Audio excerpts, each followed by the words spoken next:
민주당 김영남 전 의원 그리고 홍석중 국민의힘 전 의원 피처링 라붐 소피마르소와 함께하는 정치적 만남 추구 정만추 시작합니다. 안녕하세요. 네, 안녕하세요. 네, 안녕하십니까. 자, 문자를 하나 소개해드릴게요. 신미숙님, 매일 듣지만 차가 고장나서 서비스 기다리면서 처음으로 보라로 봐요. 두 분이 오셨으니 또 재미난 대답을 기대해봅니다. 라는 문자를 주셨는데 자리가 바뀌었습니다. 예. 정권 교체를 실감하겠습니다. 예. 자, 좌우가 바뀌었어요. 홍 의원님, 네. 씁쓸하시겠지만 어쩌겠습니까? 거의 다 자초위난인데 이거. 예. 자, 이제 다시 이제 몇 년 안에 5년 후에 반대쪽 자리로 갈 자신이 있으세요? 뭐 5년 안에 갈지 뭐 더 빨리 갈지 모르죠, 뭐. 오, 예, 이거 뭔 얘기일까요? 예. 어쨌든 그러면 자신은 있으세요? 예, 뭐 지금 예. 그 이재명 정권이 하는 걸 보니까 자신 있습니다. 정말요? 네. 의원님은요? 계속 거기 있을 자신 있으세요? 아니, 제가 보기에는 내년 지방선거 전에 국힘은 두 조각 날 것 같은데. 두 조각? 예. 어떻게요? 저 찬탄파 반탄파? 아니요, 홍준표 시장하고 이준석 의원이 가만 안 있을 거려. 오, 그건 무슨 얘기인가요?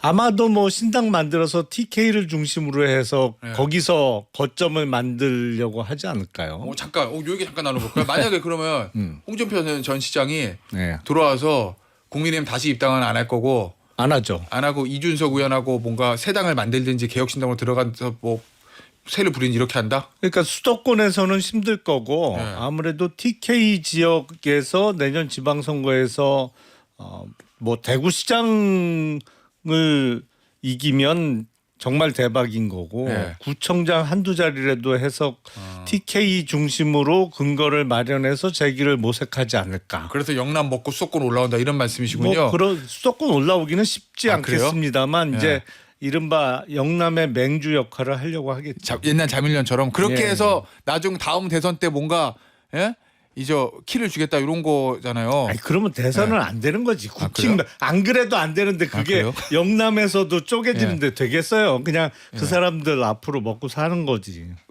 그래, 의원님 대구시잖아요. 네. 그 당 만들어지면 갑니까? 가십니까? 뭐 김영남 의원이 전혀 실정을 모르고 본인의 어떤 내피셜로 희망사항을 말씀하시는데 네. 사실 어제 이준석 의원도 어떤 이야기했습니까? 홍준표 전 시장 같은 경우 이제 신당 창당 말이 안 된다 뭐 네. 그런 어떤 이야기도 했지만 특히 대구 시민들에게 홍준표 전 시장께서 굉장히 좀 마음에 상처를 준 게 어떤 말을 했습니까? 이제 본인이 이제 이사짐 싸놓고 정계한퇴하고 이제 서울 시민으로 돌아간다. 뭐 예. 이런 어떤 언급을 하시면서 굉장히 상처를 줬고 그리고 또 이번 대선 때 뭐 도와주시지는커녕 하와이에서 굉장히 좀 당에 대한 쓴소리를 넘어서 안 좋은 소리를 하면서 예. 지지자들로부터 이제 어떤 영향력은 예. 뭐 과거 어떤 상상할 수도 없을 만큼 이런 상황에서 신당 제가 볼 때는 좀 뭐 거의 뭐 소설에 가까운 이야기고 예. 물론 뭐 당이 어떻게 될지 뭐 흔들릴 수 있을 가능성이 있습니다. 그럼에도 불구하고 뭐 이렇게 완전히 뭐 홍준표 시장 이준석 그 의원 중심으로 쪼개진다 이런 가능성은 거의 없다고 봅니다. 알겠습니다. 뭐 쪼개지거나 아니면 뭐 홍준표 전 시장은 계속 그 얘기를 하는 거잖아요. 지금 예. 저당 저 해산된다. 예. 그 얘기를 하고 있는 거죠. 예, 알겠습니다. 자, 윤석열 전 대통령하고 김건희 여사 얘기 좀 먼저 해볼게요. 윤석열 전 대통령이 경찰의 3차 출석 요구에 불응했어요. 네, 그러면은 일반인 같으면 일단 체포영장이거든요. 당연하죠. 예, 불응했으니까. 자, 그러면 이제 경찰이 내란 특검팀하고 요 체포영장 신청을 비롯한 신병 확보에 대한 논의를 시작했다. 이렇게 얘기가 나오는데 이거 어떻게 될 거로 전망하세요?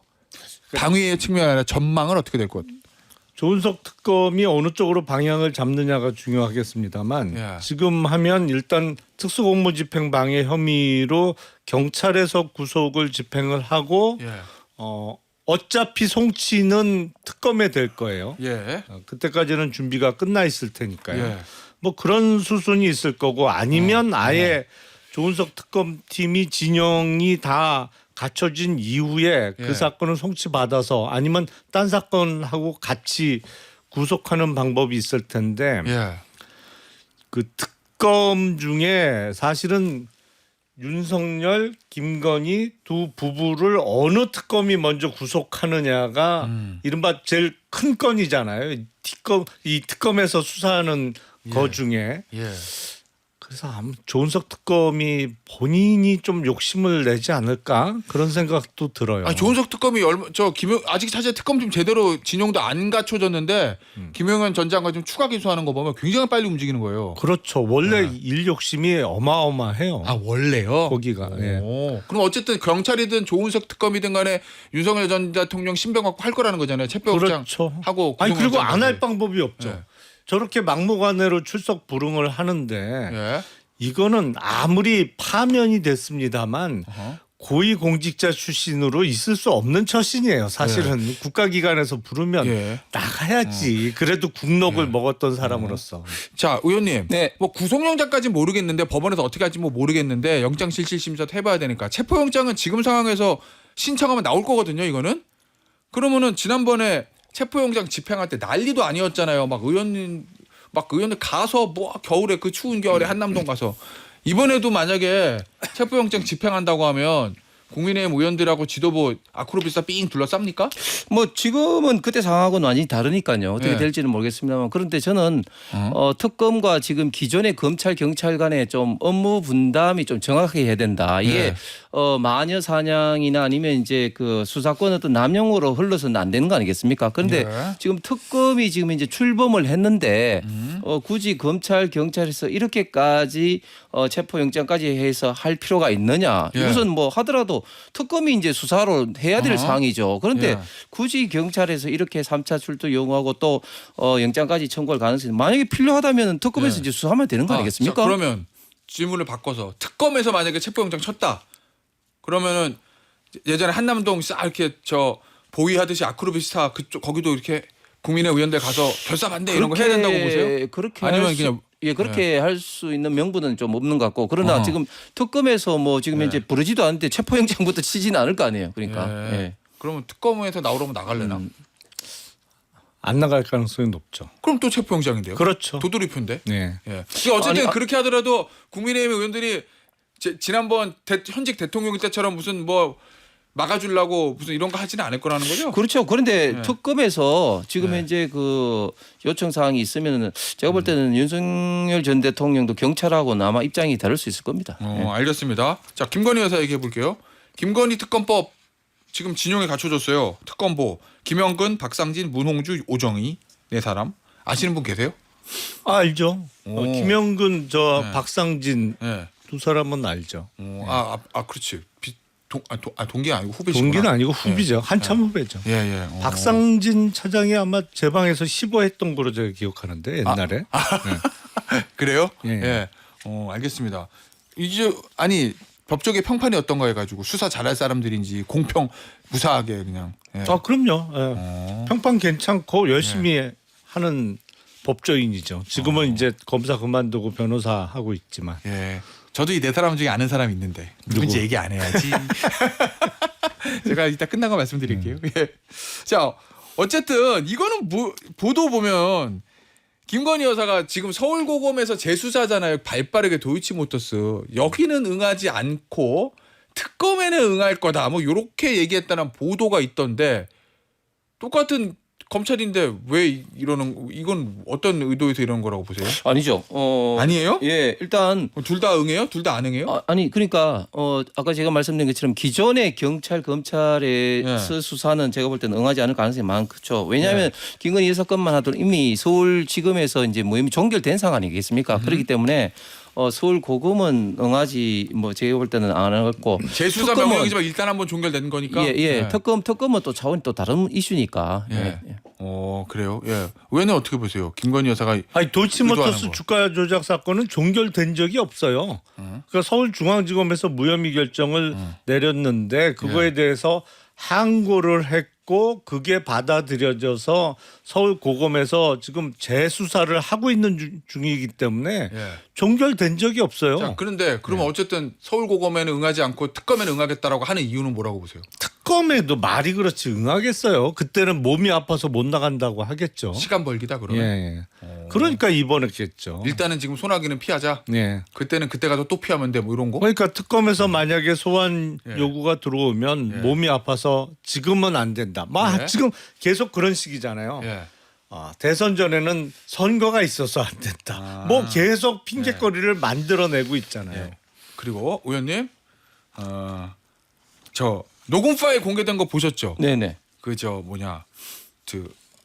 도이치모터스 관련해 가지고 미래에셋증권 직원하고 김건희 여사하고 이야기한 2010년쯤에 얘기했던 거기 보면 내용이 블랙펄 인베스트먼트에 계좌를 맡기고 뭐 40% 수익을 받기로 했다. 그쪽에서 주가를 관리하고 있다. 뭐 원금 보장 약속이 있다. 뭐 이런 여러 가지 내용이 나온다던데 보도가 이제 언론사마다 좀 이제 여러 보도가 나옵니다. 그거 딱 들어보시니까 지난번 중앙지검에서는 김건희 여사는 주식을 잘 모르는 사람이고 그렇기 때문에 주가 조작이 돼서 전혀 인지할 수 없었다 이렇게 얘기했거든요. 그 수사 결과가 맞는 것 같습니까? 아니면은 뭔가 김건희 여사도 주가 조작을 하고 있구나라는 걸로 좀 알고 있었을 것 같습니까? 의원님 판단에는. 예, 제가 뭐 정확하게 그 말씀드릴 수는 없지만 일단 이 사안은 2009년부터 2012년 사이에 했던 이슈고 일단 예. 도이치모터스의 근호수 회장 등은 이제 그 집행유예를 이제 처벌받았죠. 예. 그런데 김건희 여사처럼 투자자 중에서 처벌받은 사람은 손모 씨가 이제 유일한데 예. 예, 그 손모 씨 같은 경우는 직업적인 이런 투자자이고 그리고 거래도 뭐 백미변하고 그리고 투자 시점도 예. 굉장히 좀 늦었기 때문에 김건희 여사 같은 경우는 애초에 도이치모터스 이제 초기부터 이제 투자를 했는 거기 때문에 완전 좀 차원이 좀 다른 것이죠. 그렇기 때문에 제가 봤을 때는 이미 사건이 사실상 어떤 종결이 됐고 특히 이성윤 중앙지검장 때 이 문제 대해서 1년 몇 개월 동안 탈탈 털었는데 예. 지금까지 이렇게 수사를 했는데 제가 드러난 것이 없는데 그래서 나왔잖아요. 녹취 파일. 또 그런 정도 뭐 그 정도 가지고 제가 네. 볼 때는 제가 예를 들어서 투자자를 하더라도 그 정도 뭐 주가 관리 잘하죠. 그런 충분히 이야기는 할 수 있는 거죠. 아까 이거 얘기 나와도 저 주가 조작을 몰랐을 거다 이렇게 결론 날 수도 있다는 그런 말씀이시죠? 그럼요. 네. 예. 의원님 어떻게 보세요? 그러니까 도이치모터스 주가 조작에 가담한 거 아니냐는 의혹은 윤석열 당시 검찰총장 후보자 청문회 때도 잠깐 언급이 예, 됐었고 맞아요. 2022년 대선 때 또 문제가 됐었는데 사실은 본인이 그때 해명을 하면서 자료를 일부 제출을 했는데 지금 보면 그때 다 거짓말이었던 거예요. 그렇잖아요. 예. 손해만 봤다 그러는데 뭔 손해를 봐 23억을 벌었는데 그리고 검찰도 과연 이 미래에셋 증권 직원과의 이 녹음 파일이 이번에 발견한 거냐라는 의심도 들어요. 아니 어떻게 이런 게 지금에서야 확보가 됐느냐. 자, 부산검사까지 하셨잖아요. 아니 그러니까 이게 어떻게 보세요 이거? 이게 알고 그때 그럼 이런 게 왜 나왔지 막 몰라 하고 덮은 거예요? 아니면은 주식 주문을 전화로 내면 자동 녹음이 됩니다. 아, 그거는 그렇죠. 뭐 수사해 본 사람들이나 네. 아니면 주식을 좀 거래해 본 사람은 네. 다 알아요. 금융기관에 전화해 본 사람 다 알아요. 예. 근데 그거를 4년 전 수사할 때 확보를 안 했었다고? 그게 말이 돼요? 이해할 수가 없어요. 그거 뭘 한 거야 그때? 아니, 보도에는 그렇게 나왔어요. 보도에는 미래에셋 증권에서 김건희 씨는 전화 주문 안 하고 HTS로 했기 때문에 뭐 뭐지 저 녹음 파일 없습니다. 처음에 이렇게 얘기했다는 거고.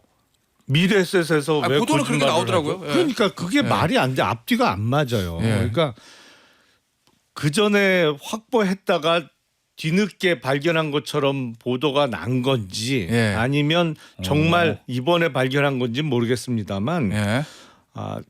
22년 대선 전후로 해서 했던 해명이 다 거짓말이었던 것이고 지금 보면 수익의 40%를 블랙펄 인베스트먼트에 주겠다고 한 건데 이거는 예. 주가 조작을 하는 거 아니고서는 수익을 이렇게 많이 줄 리가 없는 거고 그리고 본인 스스로도 언급을 하잖아요. 주식용 이른바 에그. 예. 이거는 에그를 사용 안 하면 고정 IP 추적이 되기 때문에 예. 그래서 주가 조작하는 사람들이 IP 추적을 막기 위해서 사용하는 거거든요. 근데 본인이 그걸 알아요. 예. 그럼 본인이 선수란 얘기지 이른바. 지금 기소해도 그 전에도 그런 상황이었습니다만 4년 전부터 지금까지 언제라도 기소하면 유죄가 나는 사안입니다. 이거는. 예. 알겠습니다. 그래서 의원님 보시기에는 김건희 여사가 어떻게 될 것 같습니까? 신병 처리가 될 것 같아요. 지금 나와 있는 거로 보면 결국엔? 이 도치모스 건은요? 아니 뭐 또 많잖아요. 특검 여러 개 굴러가는데.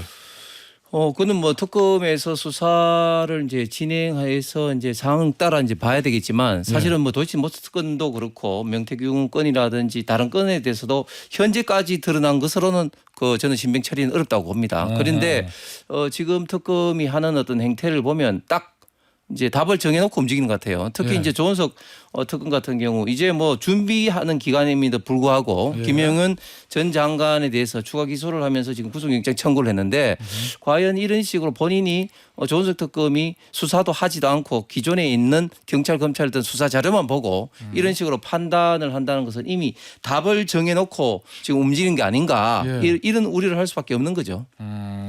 그럼 저 민중기 특검도 그럴 것이다 이런 말씀이신 거예요? 뭐 두 특검을 동일하게 비교하기는 어렵지만 그런 식으로 지금 움직이게 된다면 예. 뭐 결과는 예측할 수가 없겠죠. 알겠습니다. 자 주제를 좀 바꿔볼게요. 김민석 총리 후보자 홍 의원님께 먼저 질문을 좀 들어볼게요. 김민석 후보자에 대해서는 어떻게 보고 계십니까? 저는 기본적으로 김민석 후보자는 총리감이 안 된다고 봅니다. 왜냐하면 일단 기존의 총리 같은 경우는 행정각부를 통할하기 위해서 행정각부 장관이라든지 또 자치단체장이라든지 행정에 있던 기본적인 경험을 갖고 있어야 되는데 이런 어떤 경험도 전혀 없을 뿐만 아니라 또 어떤 통합의 어떤 이미지도 안 되는 상황에서 지금 계속해서 나오는 어떤 의문점에 대해서 시원하게 해명하기는 그는 오히려 거짓 해명으로 의혹을 더 증폭시키거나 또 거짓말하고 있는 점들이 계속해서 드러나고 있어서 저는 김민석 후보자를 계속 이재명 대통령이 끌고 와서는 이게 정권 초기부터 큰 부담이 될 거라고 생각합니다. 안 된다는데요, 총리? 그 야당에서 제기한 의혹 중에 일부는 해소가 됐어요. 그러니까 뭐요? 이른바 청와대에서 칭화대? 석사학위를 어떻게 받았냐, 그 출석도 안 하고 받은 거 아니냐. 그런데 출입국 기록을 제출을 했잖아요. 그리고 예. 대학원 수업이라는 게 뭐 한 번도 안 빠지고 다 들어가야 되는 건 아니잖아요. 예. 그 지도교수와의 어떤 그 협의하에 뭐 꼭 중요한 날은 들어가고 일부는 못 들어가도 학위를 받는 데는 논문 수준만 된다고 하면 학위는 받을 수 있는 건데 출석도 상당 부분을 했음이 드러났고 다만 이제 수입과 지출이 안 맞는 거 아니냐라는 문제 제기를 하고 있는데 근데 그 항상 보면 김민석 후보자의 세비만 수입으로 계산을 하던데 다들 그 배우자가 가계를 한다는 거잖아요. 예. 그러니까 부부 간에 배우자의 소득도 있었을 것으로 보이고 예.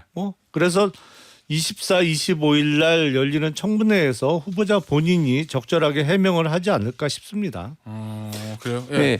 아니 이제 청와대 석사학위 그 문제만 하다가 출입국 관리 기록을 낸 것이 아니라 본인이 이제 항공편을 이제 이 파일로 다시 가공을 해서 했는데 그것도 이제 완전히 거짓말인 게 본인이 주 3회 정도 이제 민주당 당시에 최고위원을 했을 때 한 번 정도는 이제 좀 빠지고 두 번 정도 이제 갔었다고 이야기를 하면서 7시에 최고위원회 회의가 있어서 빨리 마치고 8시, 9시 비행기를 탔다고 했는데 이게 보니까 우리가 상식적으로도 그렇지만 7시 회의가 아니잖아요. 최고위원회 회의가 9시 혹은 9시 반에 회의가 있었다는 게 지금 드러났기 때문에 그런 것들도 다 거짓말로 드러나고 아까 말씀 수입 지출 문제에 있어서 제일 문제를 삼는 게 뭐예요, 국민의힘에서? 수입 지출 문제죠. 금전적인 문제가 굉장히 불투명하고 이게 아까 말씀하신 배우자가 뭐 베이커리 카페를 했지만 여기서 나온 수익은 뭐 지극히 얼마 안 되고 오히려 그 가게는 어떻게 차리냐 오히려 새로운 어떤 궁금증만 불러일으켰을 뿐만 아니라 그런 어떤 수입 지출 문제에 대해서 계속해서 지금 의혹에 지금 꼬리를 물고 있는 그런 상황이죠. 그 민주당에서는 죄송합니다. 흠집내기가 도를 넘고 있다. 국민의힘이 김민석 후보자에 대해서 이렇게 얘기하거든요. 의원님 보시기에서는 국민의힘이 제일 좀 무리해서 문제를 삼고 있는 게 있다고 하면 뭐예요? 그러니까 제일 문제가 되는 거는 의혹을 제기할 수 있죠. 야당은 뭐 지금까지 인사청문회를 거치면서 어느 쪽이 야당이든 항상 그렇게 해왔으니까요. 예. 근데 문제는 의혹 제기를 하고 스스로 그 의혹에 대해서 뭐랄까요? 좀 노력을 해서 더 찾아내야 돼요. 예. 근데 아무것도 없어 보면 지금 국민의힘은 참 큰일 났다고 생각이 되는 게 예. 일들을 안 해요. 정말 보면. 그래요. 예. 알겠습니다. 아니 근데 어찌 됐든 요거 이재명 대통령이 정면 돌파한다 아니면은 청문회에서 서명이 안 되면 뭔가 다른 생각할 수 있다. 어느 쪽이세요? 저는 이재명 대통령은 정면 돌파할 거라고 생각을 합니다. 왜냐하면 초대 총리부터 이제 낙마하게 된다면 뭐 정권에 뭐 치명적인 좀 타격이 갈 거다 뭐 이런 어떤 생각을 당연히 뭐 가질 거라고 생각하는데 그런데 그거 못지않게 지금 계속해서 드러나는 의혹에 대해서 제가 볼 때는 앞으로 이게 계속적으로 아마 더 나올 것 같아요. 그러면서 또 이것을 제대로 의혹을 해명을 하지 못하고 이게 기존에 또 한 것들도 좀 거짓말로 새롭게 드러날 가능성이 조금 전에 이제 청와대도 이제 거짓말로 드러났지만 다르게 지금 이제 의혹을 뭐 해명한다고 이야기한 것들이 거짓말로 드러나게 될 때는 저는 굉장히 정권에 치명적인 좀 타격이 될 가능성도 많다 그렇게 생각합니다. 의원님 오늘 어떻게 보십니까? 근데 청와대 석사기는 뭐가 문제인지는 잘 모르겠어요. 돈 문제는요? 돈 문제? 아니 그거는 뭐 배우자의 예. 그 소득도 있었을 거고 예. 그 본인이 해명을 하겠죠. 청문회 때.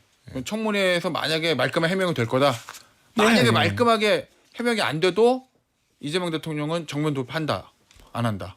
일단 뭐 가정적 상황이죠. 국무총리는 예. 그 다른 장관과는 다르잖아요. 절차가. 예. 국회 표결도 있고 그래서 현역 국회의원 300명들이 판단을 하겠죠. 알겠습니다. 오늘 정만추는 여기서 마무리하도록 하겠습니다. 지금까지 김용남 전 의원, 홍석준 전 의원이었습니다. 감사합니다. 감사합니다. 예, 고맙습니다.